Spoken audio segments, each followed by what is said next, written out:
ये है चरण बाबा समाधि स्थल का खूबसूरत सा नज़ारा, जो नेताजी टीवी पहले भी कवर कर चुकी है।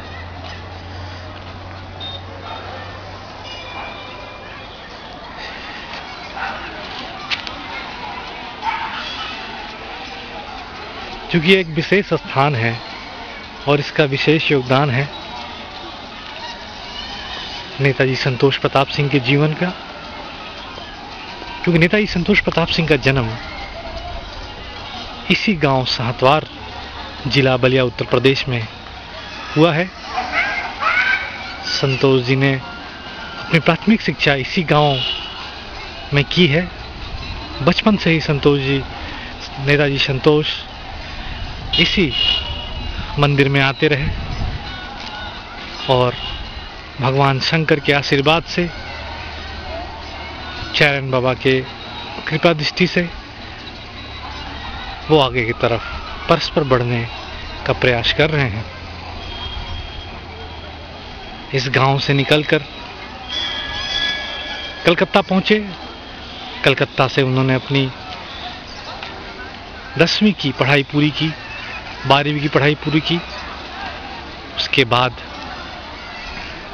कलकत्ता यूनिवर्सिटी से उन्होंने अपनी डिग्री हासिल की।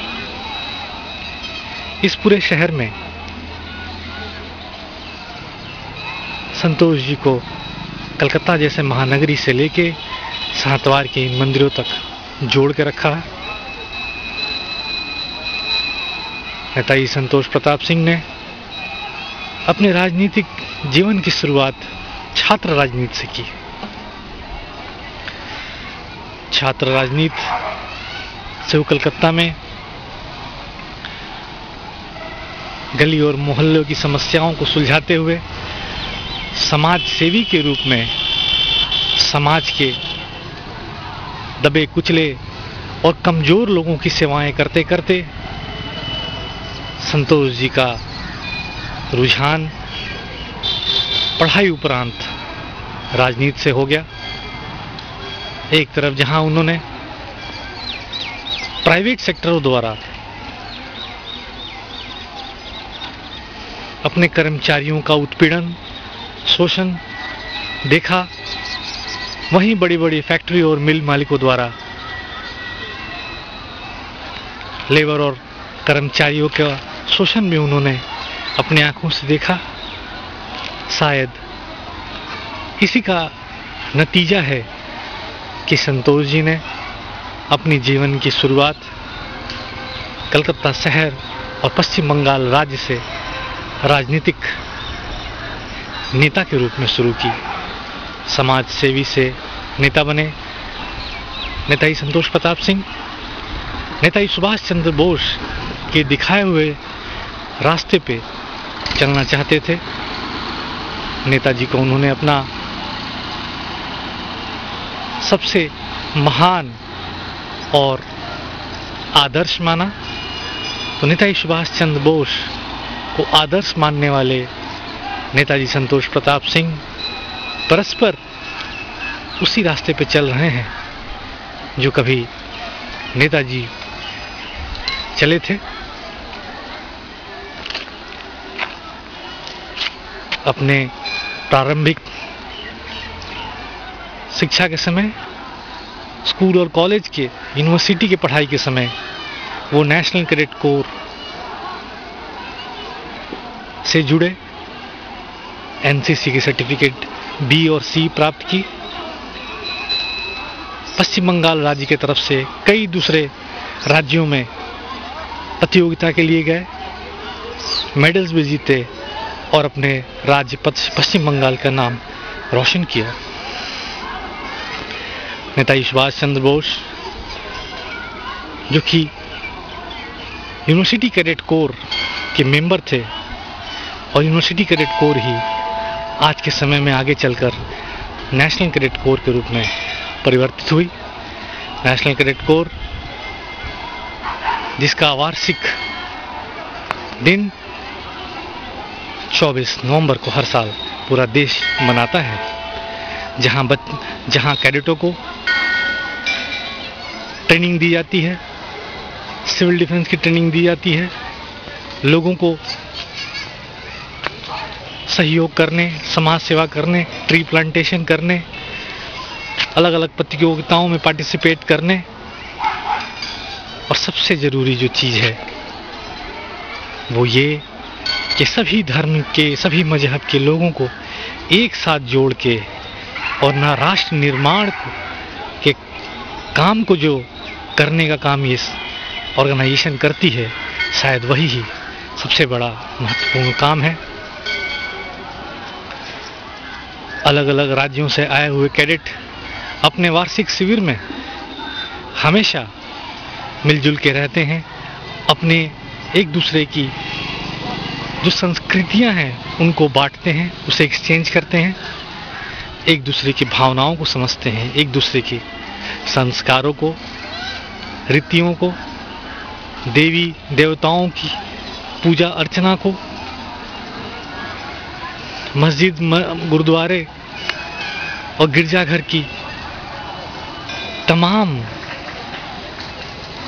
तरीके, सिस्टम और जो हमारे भारतवर्ष में विधियां हैं उनको जानते हैं, समझते हैं। और शायद यही ऑर्गेनाइजेशन ऐसा है जो किसी एक कैडेट को एक अच्छा भारतीय बना पाती है, क्योंकि भारतीय होना बहुत आवश्यक है। जिस देश में आपका जन्म हुआ, जिस मिट्टी में आप पले बढ़े, अगर वो आप नहीं जानेंगे, नहीं समझेंगे, तो आप इस देश की जिम्मेवारियों को किस तरह से संभालेंगे, समाज की जिम्मेवारी को किस तरह से निभाएंगे। एक अच्छा कैडेट जो एनसीसी के ट्रेनिंग के दौर से गुजरा होता है, वो एक अच्छे राष्ट्र निर्माण में सहयोग करता है, अपनी जिम्मेवारियों को अपने कंधों पे लेने की क्षमता हासिल करता है। कहीं वो अधिकारी बन के जाता है, कहीं प्राइवेट में मैनेजर बन के जाता है। शायद इसका भी पूर्ण रूप से नेताजी संतोष प्रताप सिंह के ऊपर असर पड़ा, और नेताजी संतोष प्रताप सिंह इन्हीं सब शिक्षा, दीक्षा और अपने जीवन काल के प्रारंभिक दौर को पार करते हुए अगले पड़ाव पे एक कामयाब नेता के रूप में उभर रहे हैं। राजनीति में तो वो नए हैं, लेकिन युवा जोश और युवा विचारधाराओं के साथ उन्होंने नेताजी टीवी को जन्म दिया। इंटरनेट से, कंप्यूटर से पॉलिटिकल गैलरी को जोड़ने का प्रयास किया। नेताजी tv.com को, नेताजी tv.org को, इन दोनों साइटों को नेताजी संतोष प्रताप सिंह ने ही लॉन्च किया। शायद आने वाले भविष्य के निर्माण में, भारत के भविष्य के निर्माण में, अच्छे राजनीति, पॉजिटिव माइंड वाली राजनीति के निर्माण में नेताजी संतोष प्रताप सिंह का महत्वपूर्ण भूमिका अवश्य रहेगा। शायद ये तमाम चीज़ें, इन तमाम चीज़ों की ट्रेनिंग, इन चीज़ों का व्याख्यान उन्हें इन्हीं मंदिरों, मस्जिदों, गुरुद्वारों और गिरजाघरों से प्राप्त हुई है, जो उन्होंने अपनी प्राथमिक शिक्षा के दौरान एनसीसी में पाई थी। धन्यवाद। मैं कुमार, साहतवार गांव से, जिला बलिया, उत्तर प्रदेश।